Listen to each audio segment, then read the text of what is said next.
Chapter 6. Pig and Pepper.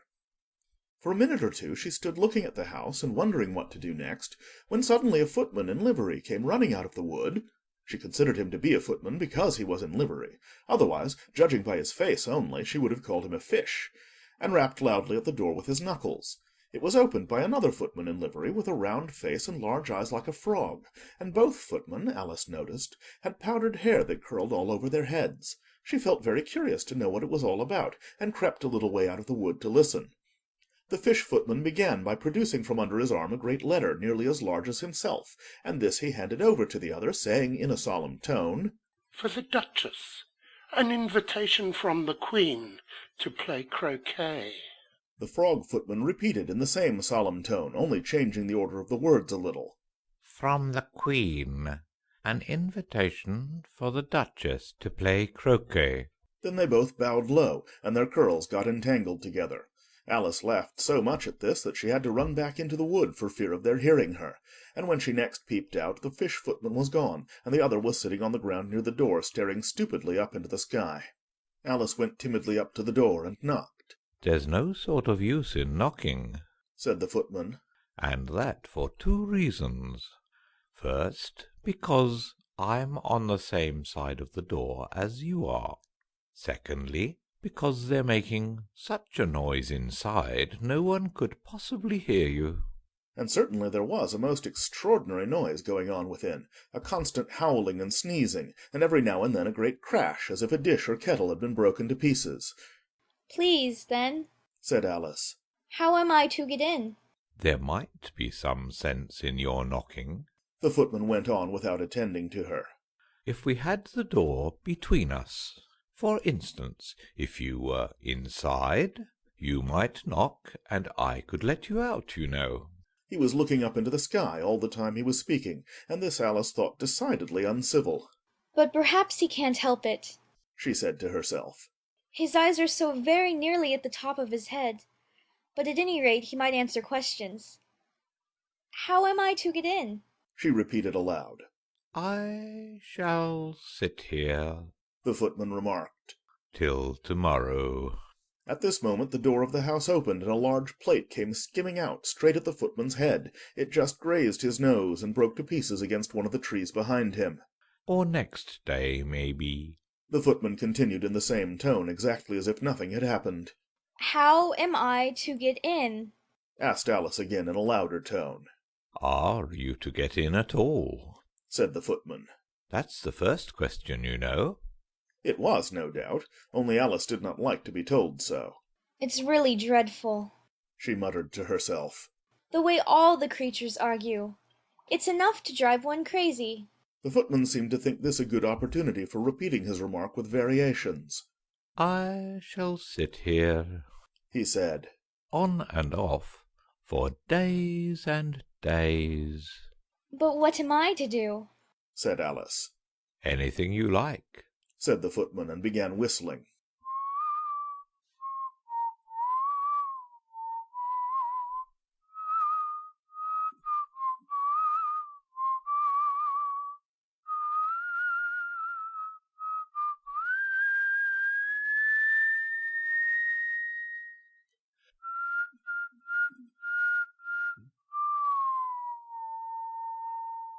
"Oh, there's no use in talking to him," said Alice desperately. "he's perfectly idiotic." And she opened the door and went in. The door led right into a large kitchen, which was full of smoke from one end to the other. The Duchess was sitting on a three-legged stool in the middle, nursing a baby. The cook was leaning over the fire, stirring a large cauldron which seemed to be full of soup.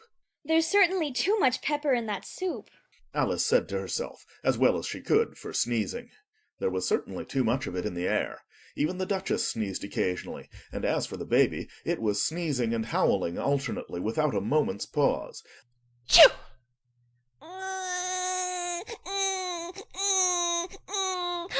"Chew!"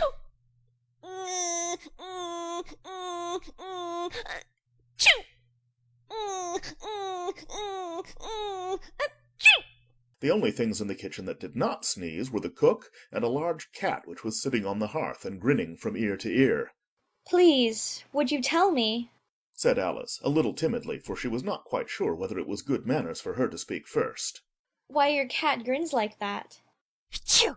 It's a Cheshire Cat, said the Duchess. and that's why. Pig! She said the last word with such sudden violence that Alice quite jumped. But she saw in another moment that it was addressed to the baby and not to her, so she took courage and went on again. I didn't know that Cheshire Cats always grinned. In fact, I didn't know that cats could grin. Phew! They all can, said the Duchess.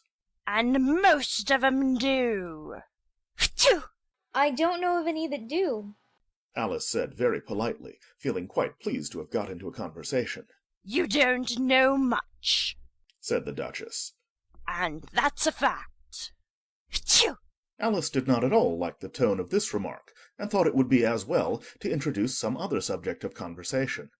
While she was trying to fix on one, the cook took the cauldron of soup off the fire, and at once set to work throwing everything within her reach at the Duchess and the baby. The fire-irons came first, then followed a shower of saucepans, plates, and dishes. The Duchess took no notice of them even when they hit her, and the baby was howling so much already that it was quite impossible to say whether the blows hurt it or not. Oh, please mind what you're doing. Cried Alice, jumping up and down in an agony of terror, Oh, there goes his precious nose. as an unusually large saucepan flew close by it and very nearly carried it off. If everybody minded their own business, The Duchess said in a hoarse growl. the world would go round a deal faster than it does. Which would not be an advantage. Said Alice, who felt very glad to get an opportunity of showing off a little of her knowledge. Just think of what work it would make with the day and night. You see, the Earth takes 24 hours to turn round on its axis. Talking of axes, Said the Duchess. chop off her head. Phew! Alice glanced rather anxiously at the cook to see if she meant to take the hint, but the cook was busily stirring the soup and seemed not to be listening, so she went on again. 24 hours, I think. Or is it 12? Oh, don't bother me. Said the Duchess. I never could abide figures.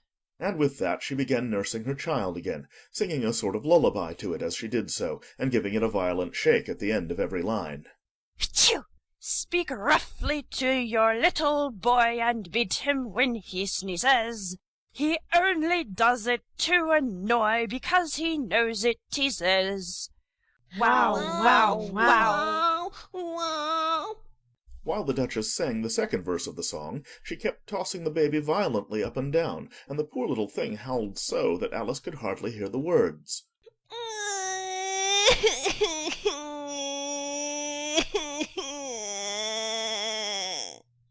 I speak severely to my boy, I beat him when he sneezes, for he can thoroughly enjoy the pepper when he pleases.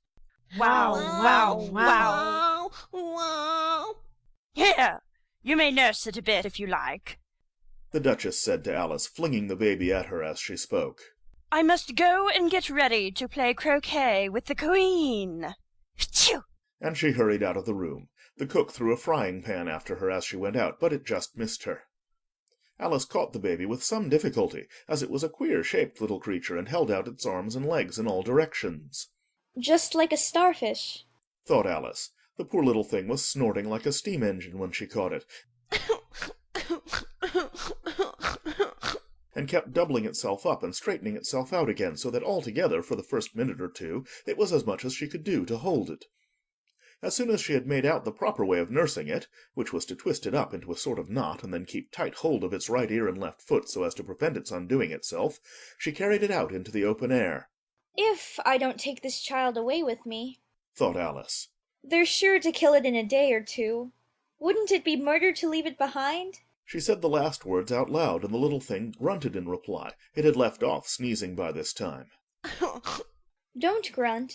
Said Alice. That's not at all a proper way of expressing yourself. The baby grunted again, and Alice looked very anxiously into its face to see what was the matter with it.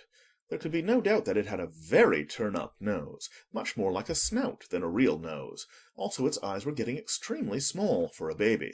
Altogether Alice did not like the look of the thing at all. But perhaps it was only sobbing.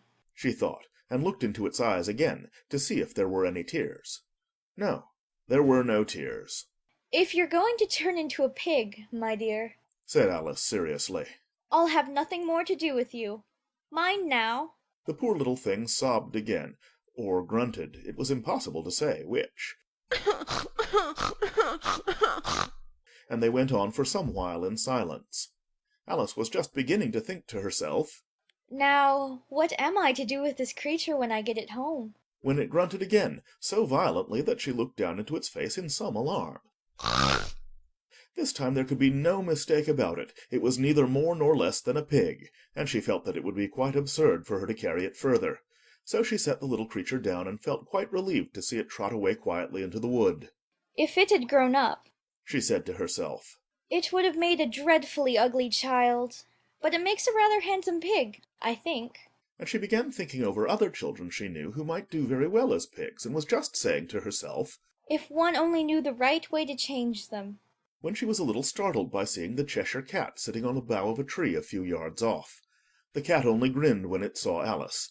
It looked good-natured, she thought. Still it had very long claws, and a great many teeth, so she felt that it ought to be treated with respect. Cheshire Puss.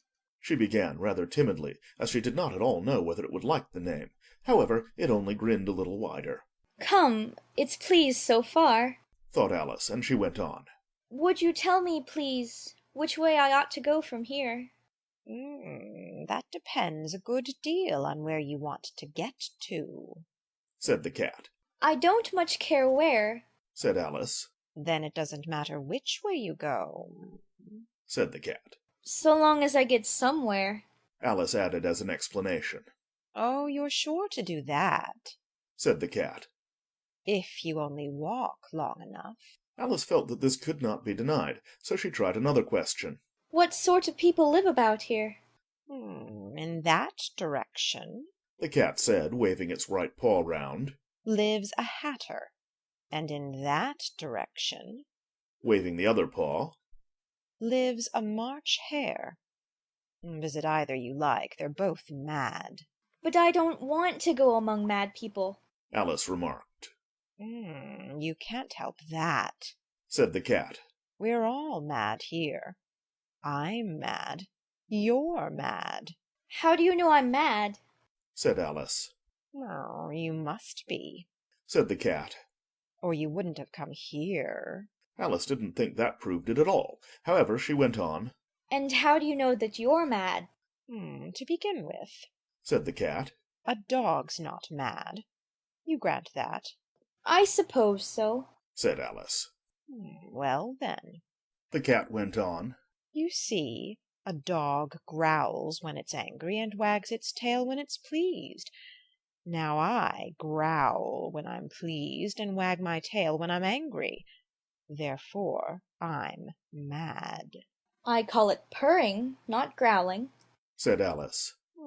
Call it what you like. Said the cat. Do you play croquet with the Queen today?